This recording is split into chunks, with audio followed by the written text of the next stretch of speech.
Hello, good day, morning, afternoon, and evening to everyone. Welcome to the Game Jams for Libraries, What They Are, and Why Should I Host One webinar, presented today by Darren Edwards of the BCP Council, Ash Green, Goldsmiths Library at the University of London, and Stella Wisdom at the British Library. My name is George Bergstrom, and I'm the Southwest Regional Coordinator for the Indiana State Library's Professional Development Office. I'll be the host and question moderator today. I would also like to thank the Games and Gaming Roundtable of the American Library Association for co-sponsoring this webinar today. I'd like to start off the webinar with a few announcements. To register for other webinars or other trainings available from the Professional Development Office, please see the Indiana State Library's events calendar, which can be found on our website at www.in.gov/library. The session is 1 hour, so you will get 1 LEU for today. If you're watching the archived recording of this webinar, the instructions on how to obtain your LEU are available in the video's description on YouTube. Or you can find those instructions on the ISL's continuing education site under the LEU policies. I would now like to turn the presentation over to Darren, Ash, and Stella. Thanks, George. I'm assuming handing over to me, I'm going first. So thanks for inviting me to speak at this event. I'm just going to share my screen. So can everyone see my slides? Yep, excellent. So I've got a bit of a pun on my first slide. So great to be here. Sorry, I can't see your faces, but I'm delighted to speak at this webinar. I'm Stella Wisdom. I'm a digital curator at the British Library.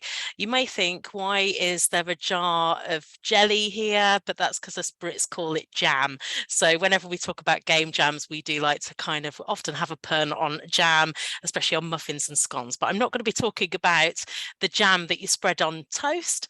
We're going to be talking about kind of game jams. So what are they? And I've just put a photo here from a Wikimedia Games Jam event. So I'm sure many of you know game jams are like hackathons. People come together for a defined period of time. They can take place on person or online or both, around a theme that's revealed at the start of the jam. Often there can be a broader theme and then like a secret sub-theme revealed at the start of a jam. And there's a global community of engaged game makers, many amateur game makers who build and share and play each other's games. So they've been going for quite a long time. I've not gone into the history of game jams. There's a bit of debate about which was the first game jam, but they've been going for quite a while now. And are pretty well established, and most people have heard of Global Game Jam, which takes place in January each year, with lots of organisations participating in Global Game Jam. So I'm going to be a bit indulgent with my presentation, and I'm going to have a little bit of a diversion, because you might be thinking, well, how did the British Library start getting involved in game jams? And I'm just going to give a little bit of history of how that happened. But for me, it didn't start off with a game jam. It started off with a student competition called Off the Map. And this was a competition that I started in kind of 2012, 2013, looking at how British Library's digitised collections could be reused creatively, and how they could engage with new audiences. And I wanted to create an opportunity for students in the UK to showcase their game making talents to the creative industries and help them find jobs. And it all started because I went to a digital preservation conference in 2012, where over lunch someone showed me an interactive environment of Roslin Chapel, which is a chapel in Scotland. People here, if you've read the Da Vinci Code, you might not want to admit to that, but this is people often know about Roslin Chapel from the Da Vinci Code. It's a kind of really quirky historic building in the UK, but some students had made a virtual explorable interactive Roslin Chapel, and during the lunch break of this conference someone showed me, and it was like, look, would the British Library be interested in organising a competition to make video games and interactive environments with students? Look what's possible. And I was so intrigued. That's what kind of started the Off the Map competition. I went back, spoke to my fellow curators in the library, and we selected maps from the British Library's collections to be the themes for this Off the Map competition. So I'm just going to show you some of these kind of digitised maps and views. This is an image of the original London Bridge, which is not in London anymore. It's moved. So this was a medieval bridge, but this scene is from the 17th century, from before the Great Fire. It's really, really detailed. You can see the heads on spikes, and this is a map from later in the 17th century, but this shows the area of London that was destroyed by the Great Fire of London. So we'd picked a theme. One of the themes of the first off the map competition was London before and after the Great Fire of London, and we selected British Library kind of maps and views to inspire the students and for the students to use in their game making processes in this competition. I'm not, in the interest of time, and because I don't want to hog the whole hour, I'm not going to play a video, but if you want to see a fly through of the winning entry from the first off the map competition, this was made by a team of students called Pudding Lane Productions, and there's a great fly through of their game on YouTube. They basically created an explorable London before the Great Fire. It's pretty vast, it's very, very detailed, and it was clever how they made it. They made modular buildings of different layers of upper stories, middle stories, and lower stories to create lots of different street environments, and this got some traction, and it made my colleagues at the library think, oh, this kind of project where game making projects in libraries, that this is of interest. I'd been keeping it a bit quiet, but it appeared on BBC Click. I don't know whether you get BBC Click. That's the BBC's technology news program. It featured on that program, and it got quite a decent amount of press. So that's kind of what started my journey. And I did want to mention that because I don't think the British Library would have been involved in running game jams had it not been for the off the map competition. But the off the map competition had its limitations because it was purely for students in the UK. So that's limited participation. So the next part of this journey is when Ash came to me and told me about an online reading club that was a kind of global collaboration, especially with libraries in Australia, so New South Wales and Australia. And what was interesting about this online reading club, it was called Read, Watch, Play, and there was definitely an emphasis on kind of games and films as much as books. And they had a monthly theme with kind of readings, games to play, films to watch, all around a theme. And so Ash pitched to me, would we want to do a game jam linked in with the Read, Watch, Play? And I was like, sure, let's go for it.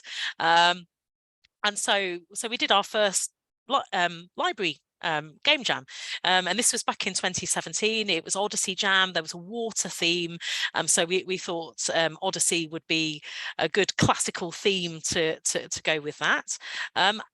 My interest in this was to promote a vast collection of book illustrations from the British Library's collection. So we're talking a massive collection of 68,000 volumes of books, mostly from the 19th century, mostly in English. These were digitized in partnership with Microsoft quite a while ago. In a nutshell, Microsoft thought they were going to be competing with Google Books, but the project was terminated partway through, so more books were due to be digitized. But when the partnership ended, Microsoft were like, the British Library can do whatever they want with the digitized images so far.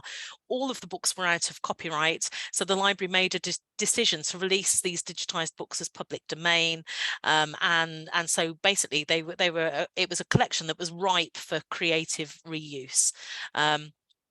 However, at that point, or it was PDFs of the books. So I just also wanted to mention mechanical curators. So my ex-colleague Ben Osteen, who now works for Getty Images, Ben worked out a very clever algorithmic method of digitally snipping the book illustrations from the digitized books, and it was these digitally snipped book illustration images that we wanted to promote in our game jam projects. But I just wanted to mention this because before that moment, before Ben kind of reverse engineered the AutoXML to kind of digitally snip the images, it would have been much more complicated to encourage people to creatively reuse all the PDFs of the full books.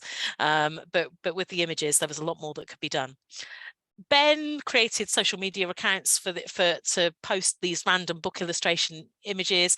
So he started off what we called the mechanical curator. There was a Tumblr account, a Twitter account. Sadly, these bots are not live anymore since Ben left the British Library. But one of his legacies is we put all of these over 1 million book illustrations up onto the British Library's Flickr channel, and they're there.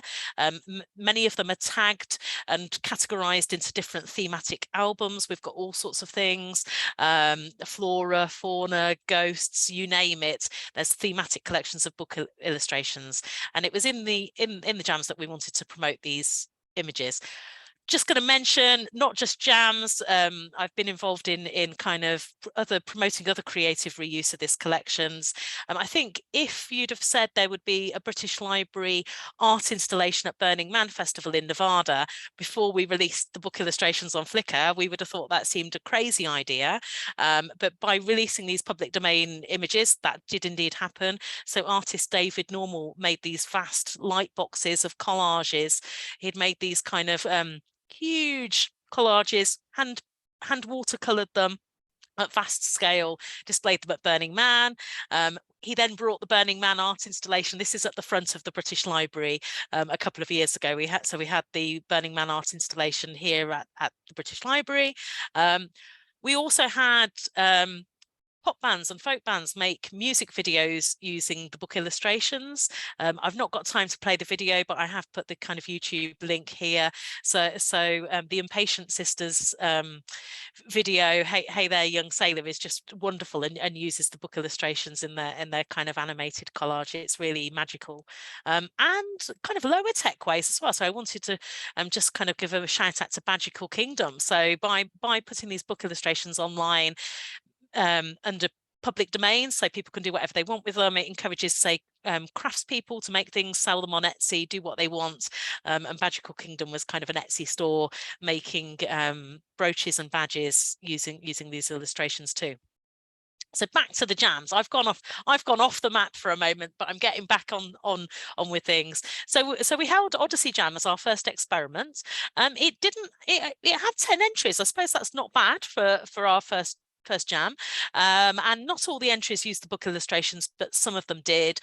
So these are up on the itch.io page for Odyssey Jam, and games including 108 Suitors, and no one used the book illustrations.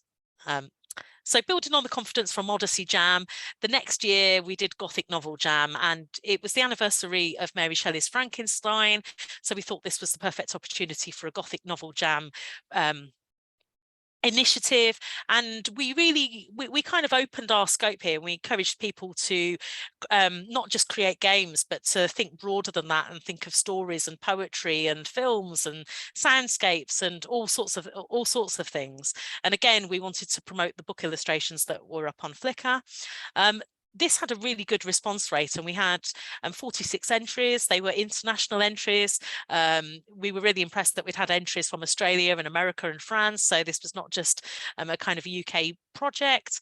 And there was some really interesting entries, and if you want to kind of have a play of one of these that used the book illustrations to really good effect, I just wanted to kind of flag up as a globe brings out a haze, and you can kind of see how the book illustrations have been used in this interactive game here. But there were sometimes more subtle uses, and there's lots of kind of border images and kind of typography, and so the Ladies' Book of Decency, which I personally really love because it's a kind of spoof of a kind of etiquette manual, but this is going to be a bit of a spoiler, told if you're a lady werewolf, but they've used the kind of the borders from the digitized book illustrations to give this kind of historic feel to their game. So even though this is a kind of work of interactive fiction, it's got this kind of oldie worldy look because they've used the kind of borders and used the illustrations in that way. So they've been the jams that I've been involved in at the British Library, but I've been really pleased to see other libraries holding their own game jams, and during the COVID lockdown, Leeds Libraries in Yorkshire in the UK, they held an online jam around novels that shaped our world. So the novels that shaped our world was a BBC list of 100 novels, and public libraries in the UK were kind of doing all sorts of events and programming celebrating these novels that were, like I say, had been made it into the top 100 of what people thought as important novels. And Leeds developed a really interesting program and worked with many community partners on their jam.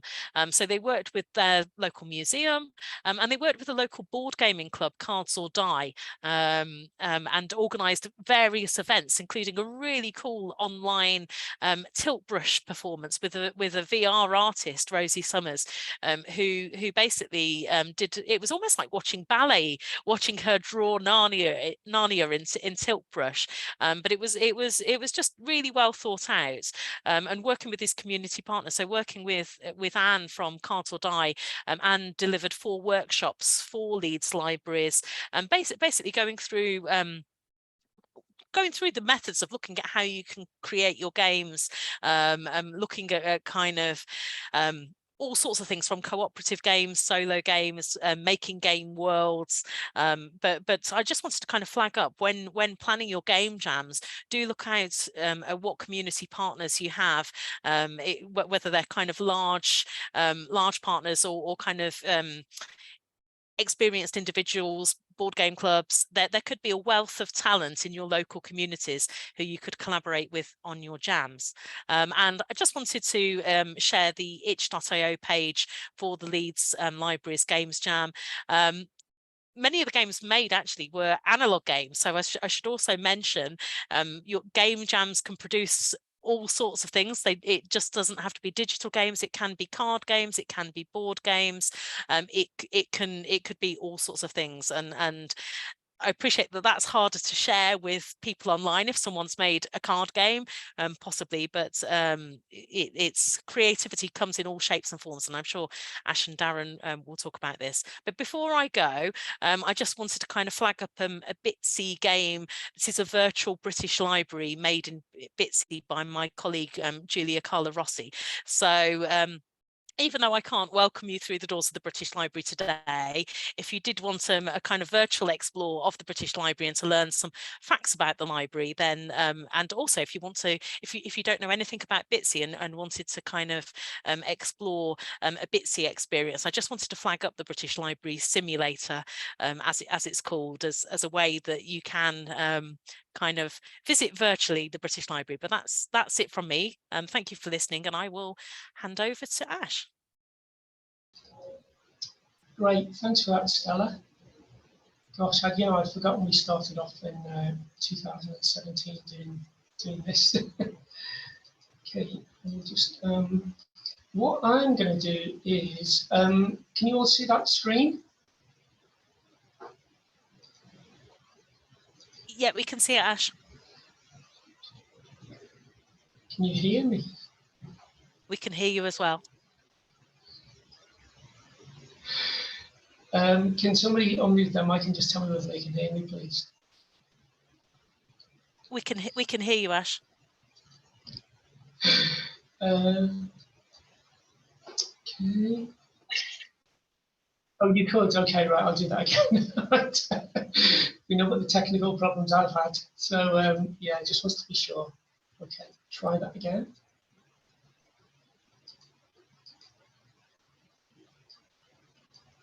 Okay, so what I'm going to talk about is I'm going to talk about the sort of tools that you can actually use to make games. And the way that I love making games. I'm a bit of a coder. I'm not an expert coder, but what I like is really giving other people the opportunity to make games if they're not coders, especially. Because there's an idea. Well, if you want to make a game, it's got to be like a AAA, multi-million-pound project.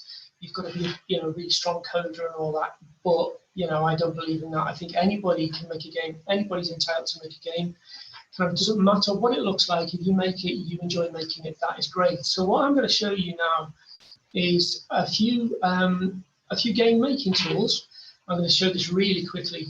So a few game making tools that are free. You don't have to pay for them. They're browser based, so you can make your games on the web.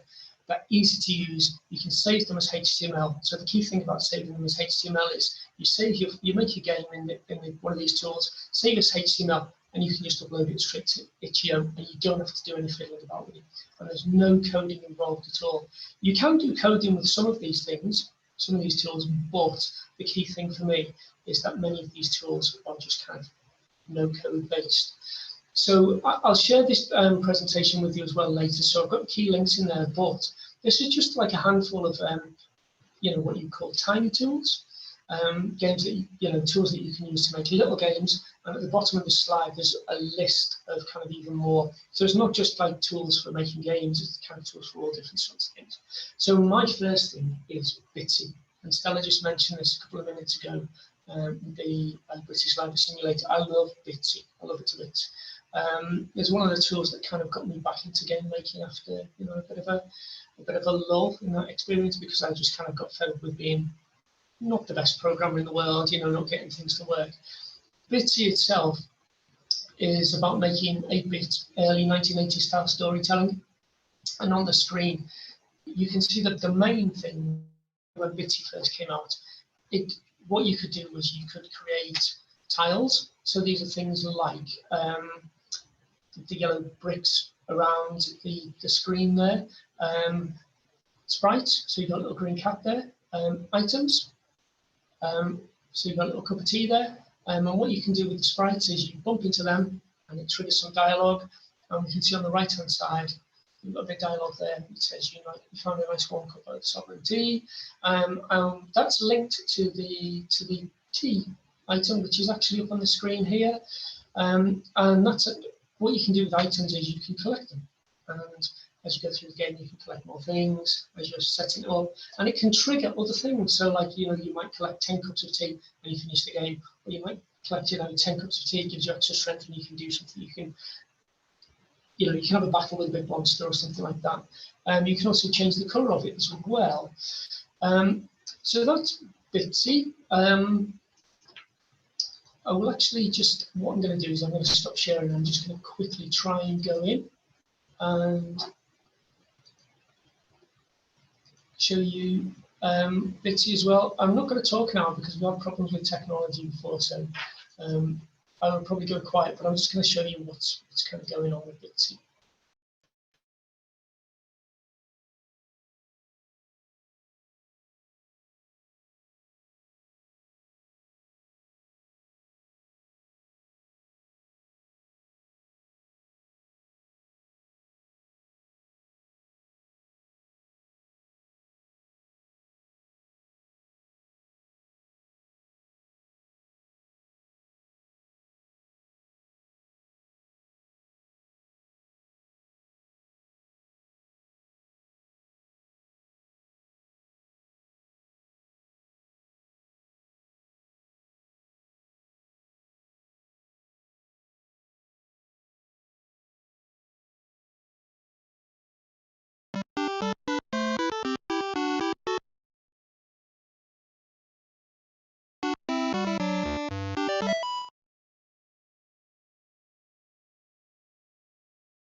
Okay, so that was Bitsy.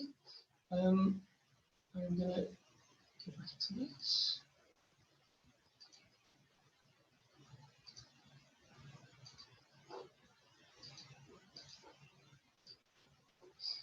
So that's Bitsy. Can you still hear me? If somebody could unmute their mic and just say yes.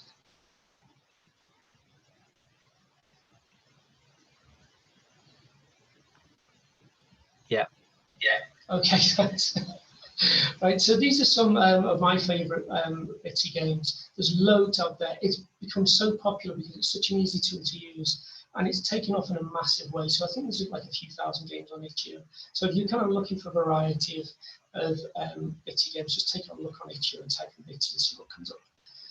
Right, next one, we've got Twine, and Twine is more about creating the equivalent of your old, you know, those old choose your own adventure text stories from like the 1980s, like the Steve Jackson books, where you go, you know, you come across a dragon, do you say hello to it or do you fight it? You make your option, you know, you go, if you choose to fight it, go to page 76. If you choose to make friends with it, go to page 21, you turn the page.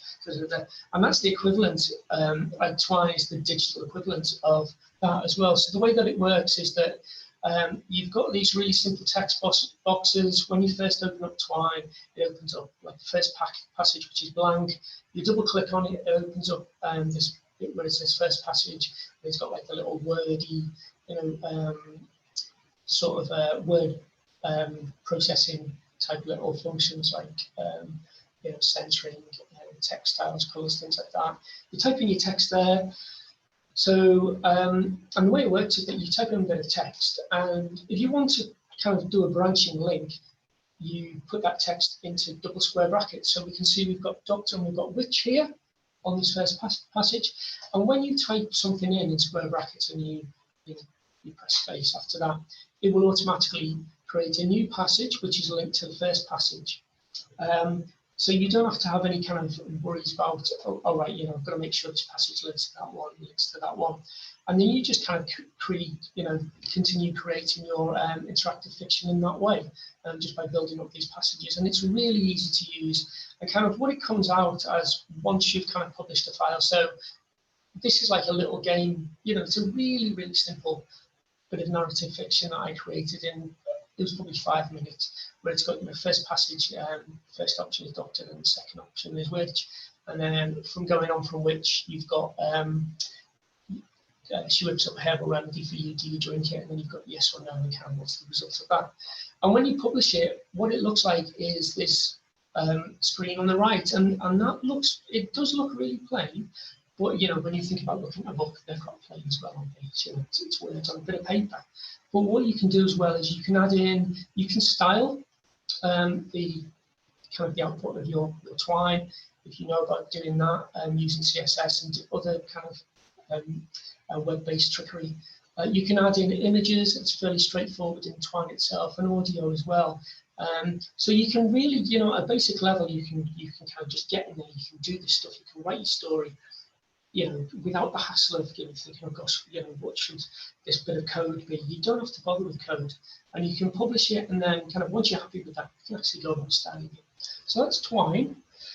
Then we've got Imagen, and this, I only discovered this about a month ago, and I really like it because I've been looking for something that will allow me to create like point and click games really, really quickly and really, really easy without any fuss at all. And I just discovered this, and I thought, oh gosh, this is great. And I might actually use this with British Library Images for the Game Jam in November. And it is really straightforward. You know, what you're seeing on the screen here is on the left-hand side, at the bottom it says choose a file. So you basically just choose an image, upload it, click OK, that's fine. And then what you do is, it's a bit fuzzy here, but it does say add a gate. So the first option on the left, just underneath the candle in the grey, it says add a gate. And basically what you're doing there is you're adding an area on the image you've just uploaded that somebody can click on, and then it will take them to another area, take them to another image. And that's the way it works, is, you know, you add images, and you add areas within those images that people can click on once you run the game, and it will open up another image. So basically what you're doing is you just add in a load of images, add in a load of areas that you can click on, and it just works like that, and it's just so easy, and yeah, it's just great. So in this, I've got two little areas that can be clicked on once you run the game. The bit at the top there, which overly to lit up the box with kind of magic-y, mystical vapors. And you click that, it takes you to one area, and you click on the other one with we've got the bottle outlined here. Click on that, and it takes you to this classic beer. So there's that. So that's Imagen, and that's just really straightforward. And again, as I say, you know, with all of these things, It's based online. The links are included in the presentation. Once you've made your game, you just download it and it automatically saves a HTML file uploaded to it. Next up, Flixie. Again, this is it's similar to Imagen because it's all based around images that you click on. But what you can do here is you can draw images, and it depends on how good an artist that you are. It can come out looking like sort of like MS Paint.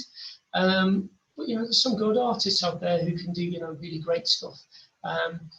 And what happens with this is that once you set up like these different scenes, so rather than just it being focused on like one image on a scene, on the left hand side here you can see we've got like a candle and a load of books, and that's actually made up of different images. So it's made up of separate book images all layered together, and a candle image as well. And then you've got things like these faces at the bottom right here of this one with the hearts for eyes.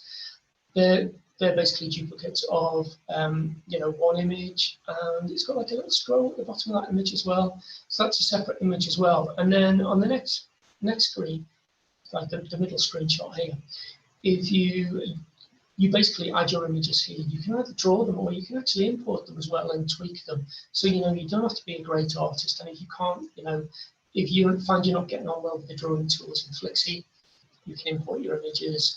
And the way it works, that you assemble your game based on these images, and what you do for each image is you say, okay, well, when the person's playing this game, if they click this image, then either go to another scene. So those scenes are the ones on the left there, where it's got candle on the books, Flixie 2, the faces with the heart for eyes.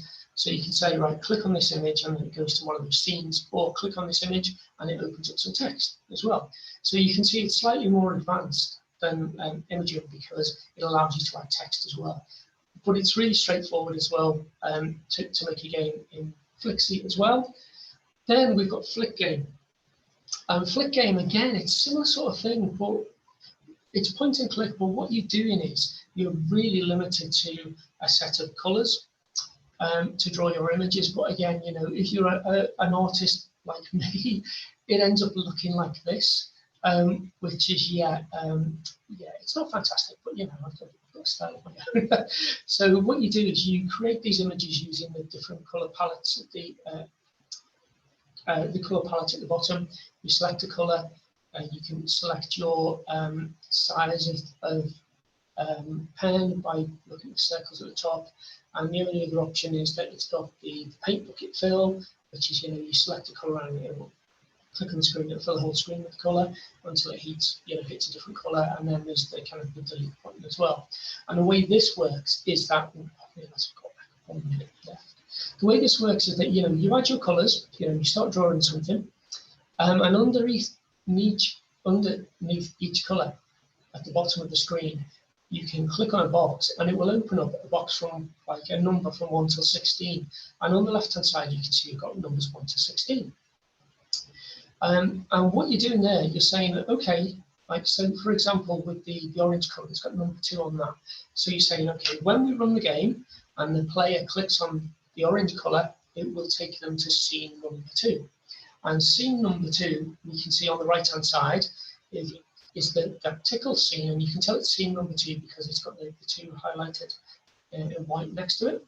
So what you're basically doing is you're going through, you're drawing your scenes with different colours and saying, all right, well, if somebody when people play this game, if they click on this certain colour, then it'll take them to this particular scene.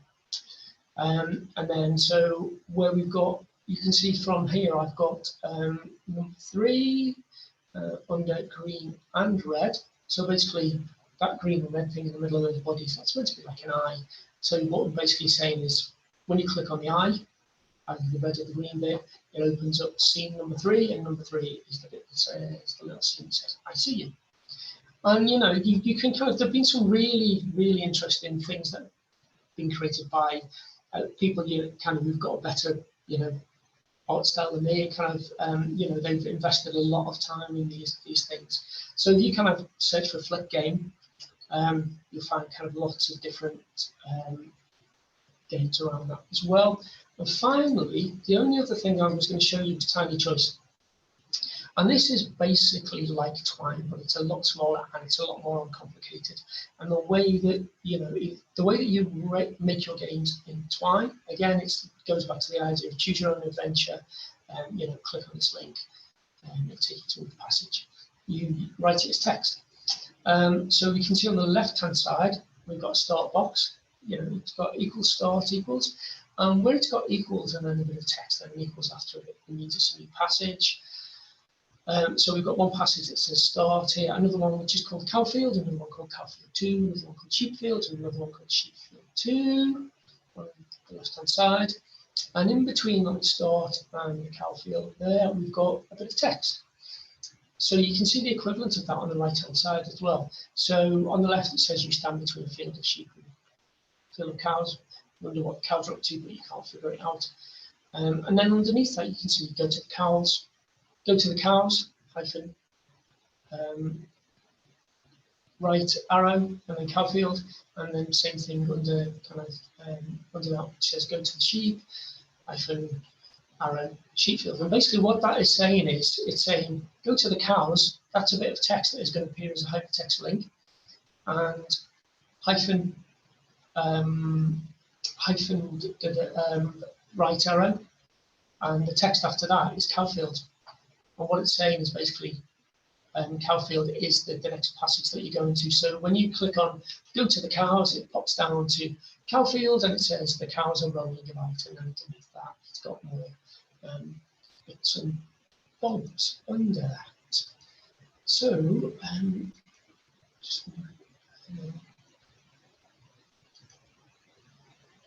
so I think that is kind of me done. So I'll hand you over to Darren, and hopefully you could hear all that as well. All sounded fine, Ash. Okay, let me just share my screen. Which one do I want? That one.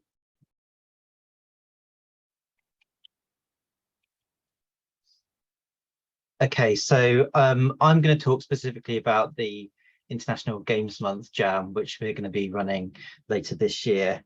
So in previous years of International Games Day and Games Week, we've had events that allow libraries around the globe to participate together. Those have included things like the Global Gossip Game or the Minecraft Hunger Games, and it was those kind of events that I wanted to kind of emulate, that allowed libraries to connect with each other, or library users to connect each other. So as long as the technology works, I'm just going to try to play a short clip of Scott Nicholson, who made a video for this anniversary year of International Games Month, and it has some interesting ideas that connect with the game jam. Libraries are places of play, whether that play is through reading or through games or through creation, and I'm excited to see how libraries continue to engage with games and with patrons into the future. If I had one suggestion, it would be find ways to help your patrons create games, and then find ways to share those games with others. Because that form of creation, it's a way that we share our stories, we share our concepts, and we're able to share and play with each other. So continue having fun and continue playing at your library, and I'll see you maybe in another 10 years, perhaps with a little more gray hair, if that's possible. Anyway, take care, and I will talk to you all later. Bye-bye. So the International Games Month Jam runs throughout November, and we're encouraging participants to make games connected to one or both of the jam themes. So those are the connections we make through reading and Happy Anniversary. So the role we see libraries taking here is to enable groups and individuals to make and share games. Typically, as a library service, you wouldn't be joining the jam yourself, but just enabling your patrons to do so. So the game jam is basically a framework from which you can develop your events and connect those to the creation of games. So we're hosting the jam on Itch, which we've talked about a little bit before. Itch is a games hosting platform which is really commonly used amongst digital game developers and also indie role-playing game designers. So Itch allows users to share or sell games, and for our purposes it's really really perfect because it has the kind of pre-existing infrastructure for running a games jam. So individual participants or groups can upload their games to the platform. So you won't need to set up an account for the library unless you really want to. You can just signpost your users to upload games there. The terms and conditions of Itch do require users to be over 18. So if you're running events for minors, they would need a parent or a guardian to share games for them. There isn't any requirement for the games that you create during your events to be shared on Itch. And if you're running an event for younger children, probably not going to be the most suitable place for those to be shared. But if you're running something for adults or teens, then maybe they will want to share them on the Game Jam page. So what kinds of games are we accepting in this year's Games Month Jam? Anything, basically. Obviously, computer games and role-playing games are the area that Itch primarily serves. However, we'll accept live games, puzzles, educational games, as long as there's some kind of digital component. For example, a print and play board or a rules document or print and play cards. You'll be able to share those games through Itch. So I'm going to quickly just switch over to showing you Itch as a platform, and then I'm going to talk about the kind of events that you might want to be running alongside the jam.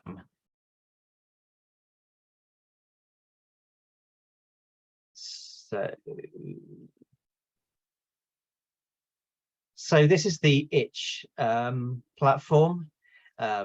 Users can register up in the top right hand corner. I already have an account, so I'll just quickly log in.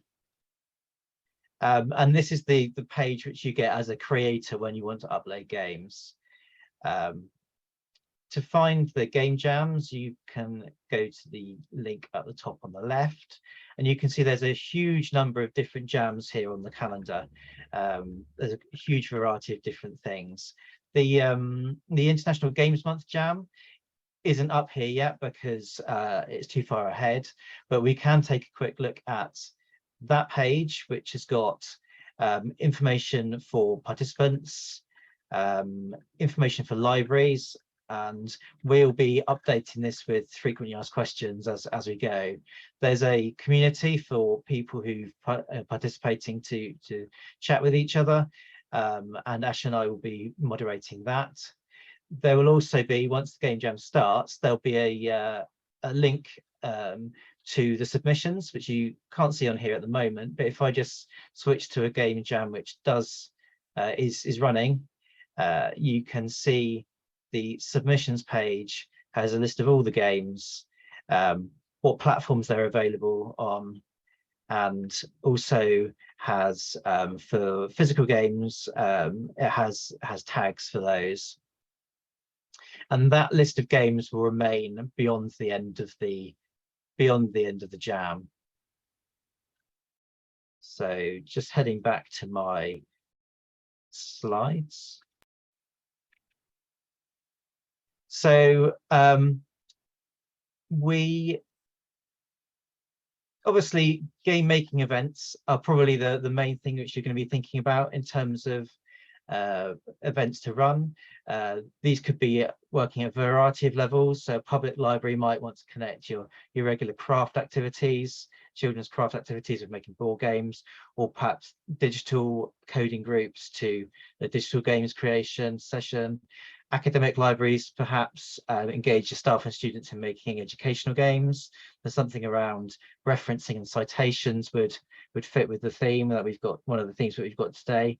And these events offer a wide range of learning opportunities for participants, from teamwork development to project management skills, prototyping skills and play testing. And if you didn't want to run something yourself, then networking events are another opportunity that you could use. So you could have panel discussions for game designers if you've got a local game design community. Something that I ran in the photo here is a demo session for local games designers, where they were showcasing their developments of games from really early prototypes through to published games. Or perhaps you could get game developers to demonstrate their design process, stream their design process if they're a digital creator. These events remove some of the need for you to kind of do everything yourselves and allow you to work with external partners, which is obviously something which is really useful if you're working within limited staffing or budgets. Another thing which the Games Jam will allow you to do, like the British Library has done, is reusing public domain or Creative Commons assets. So this is going to be particular of interest if, like me, you manage a local studies collection and you have historic maps or images in your collection that you could use within games. If you don't have your own collection of resources, there's obviously a range of institutions that do have resources that you could use. So we've already talked about the British Library collection, but most national libraries have some kind of open source image collection. So Library of Congress has freely available images, along with the Smithsonian welcoming image collection. So I'll try to put together a list of sites with free to use resources, and then those can be shared along with the links that Ash shared on the International Games Month page. Finally, games aren't just made by game designers. So depending on your library's focus, you might want to lean into other adjacent arts. So I also manage a specialist music library along with our local studies collection. So I could run something connected to music and sound design in games, or you could focus on game art, graphic design around rule books, packaging, or even just games adjacent craft activities. Those would all fit in with the idea. You could run sessions connected to the more business side of the games industry, things around intellectual property or entrepreneurial skills. And if you think creatively, basically there are whatever library you're in, there'll be some way to connect your events to the Games Jam. So overall, I think I'd like to think of the Jam as an opportunity for you to encourage your users to get creative, to make games, to make those connections with the library and other library users and other library users around the world. So the main goal of the Game Jam is to make those connections between you and your communities and make connections between libraries around the world. So I think that is me. And we've got a little bit of time for questions. Okay. Well, I want to thank all of the presenters, and I will encourage everyone to put additional questions in the chat. I do have a few that came in while you all were speaking. Some of them may have been answered, but I'll go ahead and read them all just to make sure we all have a chance to address them. So early on, we had a question about what engine or system did they use to create that environment? And I think it was the Off the Map winner when that question came in. Yeah, so I put this in. So the Pudding Lane Productions virtual 17th century London was made with the CryEngine. What I should mention is this was made kind of 10 years ago, so game engines can change fast.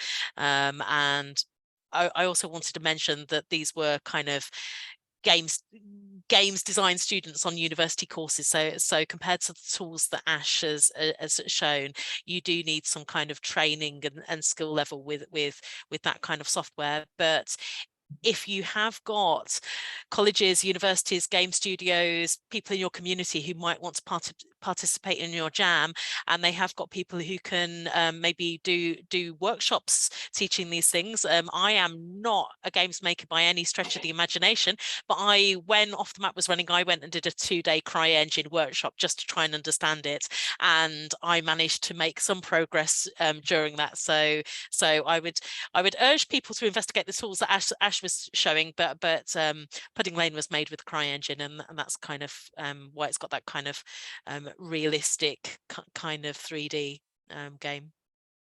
Great. Can I And say something there? Sorry. Stella mentioned about getting in touch with like local game developers and game development companies. That's a really good idea. When I was working in public libraries, I was based in Guildford, and that's got a huge number of game companies like Electronic Arts and just like AAA game companies. And what I found is I could just go to them and say, oh, we're interested in doing these game things. Are you interested in doing something with us? And they're all, yeah, let's do that. And then we kind of come in and doing workshops and things like that. So I agree with Stella on that. I agree with Stella on a lot of things, but with that, yeah, go and ask your local game developer to help out, and they will gladly do. perfect. And I think there was discussion of this in the chat, but I will go ahead and ask it if anyone wants to elaborate. So what types of games are they creating? Video games, board games, RPGs? And I know some chat discussion was going on about this one, but is there anything else you all want to add? I just say for the purposes of the International Games Month Jam, anything's fine.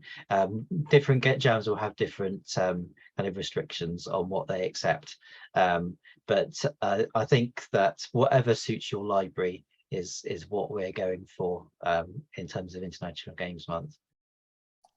Great. Okay, I'll answer this one since it's right at the bottom of the chat now. Yes, the slides, recordings, and any other materials will all go out at the same time. Okay, so back to the questions I had written down. What kinds of guidance are participants given? I think I have an answer to that, but I will let our panelists jump in first. So for International Games Month, we are building up the guidance as we're moving towards November. So there will be more and more stuff going up onto the Game Roundtable bits relating to this and on the itch page. This is the first time we've done it, so it's a bit of a trial and error process. And in general, I think it would be also tied to what your library has available. So yeah, if you just want to say it's there and you encourage your patrons to do it, that could be a program. But if you, as Ash and Stella said, if you have people in your area that you can partner with and bring in programming that does more formal design, that's great as well. Okay. Someone asked, are they given tools for formatting pen and paper games? I was going to say that this relates a bit to another question about in-person and online jams. So the jams I mentioned, Odyssey Jam, Gothic Novel Jam, and Novels That Shaped Our World were pretty much online jams and online events. So the Leeds Novels That Shaped Our World was meant to be kind of in person, but it happened during COVID lockdowns, and so it was converted to be an online events and an online jam. But I did want to mention at a festival in the UK, Ash did a great Bitsy workshop where we made the games with graph paper and felt tip pens, and we built a Bitsy game.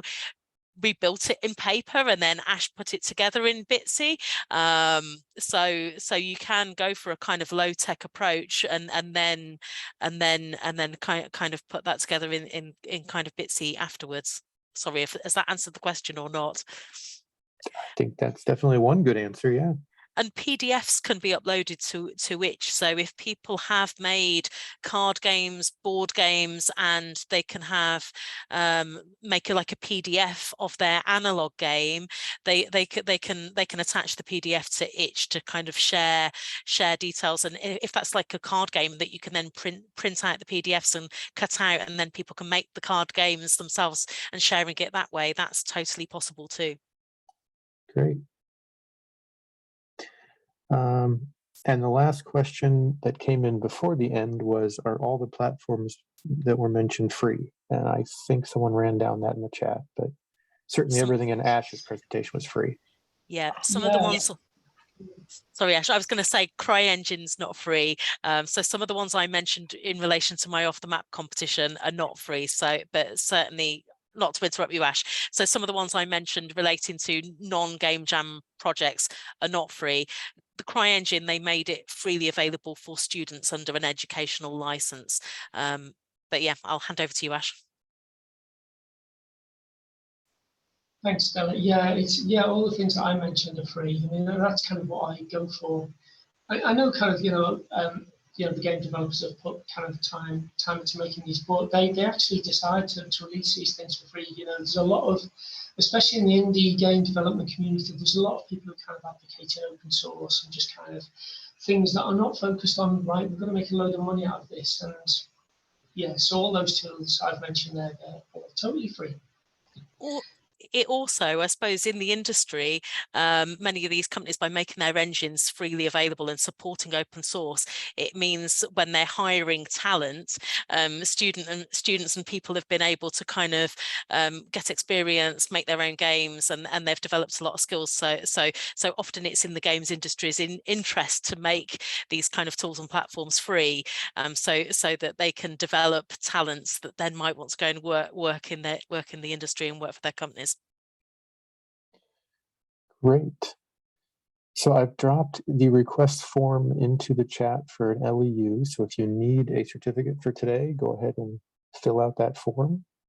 If there are any other questions, go ahead and send those along. I'm just reviewing the chat here. We definitely have at least one person who does game development who's offered up their contact info. So Philip, as long as you're okay, I'll share that when I send out the recording as well for anybody.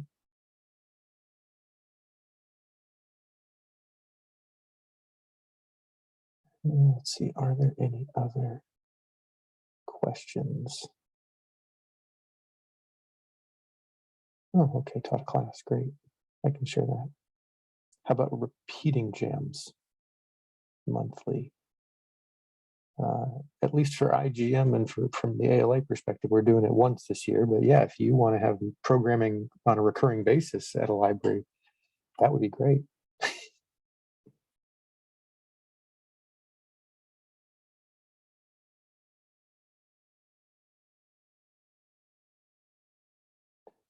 Okay. Well, if there are other questions, feel free to drop those in the chat. I will be happy to stick around for a little while. If you have filled out the form for your LEU and you are ready to rush back and jot down all these great ideas you've got and are done for the morning/afternoon, that's fine. As I said earlier, I will send out the recording link, any of the slides or other materials the presenters share with me, as well as the chat transcript, or at least a cleaned up version of the chat transcript. That will include all the links and other things people were sharing. Hopefully sometime next week, depends on how quickly I get the closed captioning transcription done and all those other details before we get it up on YouTube. But and a lot of thanks are coming in. So thank you all, Darren, Stella, Ash. This was a wonderful presentation.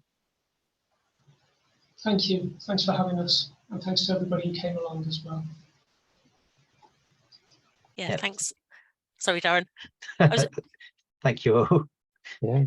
And thanks for all the advice in the chat as well. I've been bookmarking things for me to check out after this session. So I appreciate we've been presenting, but I've been learning from you guys who've come along. So that's really awesome. Thanks.